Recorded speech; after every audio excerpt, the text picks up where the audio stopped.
Hey everyone, welcome back to another YouTube video, and in this video I'll be showing you guys how to change your Snapchat username. And yes, Snapchat finally lets you do it. Open Snapchat and then tap on your profile icon on the top left corner, then tap on the gear icon on the top right to open settings. Scroll down to username and then tap it.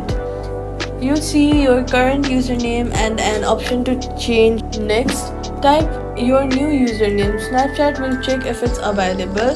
If it is, tap next to confirm. Snapchat will warn you that you can only change your username once per year. Tap confirm to save your new username. And yeah, that's it. Now you have a fresh new Snapchat username. Don't forget to like, subscribe, and check out my other Snapchat tutorials for more tips. Thank you all so much for watching, and I'll see you guys in the next one.